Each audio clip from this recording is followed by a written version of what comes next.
ما تحفظش كلمات. هثبت لك دلوقتي بالتجربه العمليه انك لو حفظت كلمات مش هتتكلم انجليزي بسرعه. عايزاك تتخيل نفسك ماسك كل يوم ورقه وقلم وعمال تحفظ. think, sound, look, up, moon, coast. كده انت حفظت كلمات، بس قابلني لو عرفت تعمل conversation. تخيل بقى لو حفظت جمل. What do you think؟ يعني ايه رأيك؟ That sounds great. فكرة فعلا عظيمة. عمرك كنت هتقول sound كده؟ I'm looking for my sunglasses. أنا بدور على نضارتي. What's up؟ What's up؟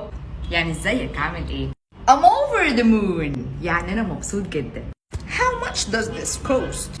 بدل ما تحفظ كلمة cost احفظ جملة how much does this cost يعني بكام. ما تضيعش وقت، ما تحفظش كلمات، احفظ جمل.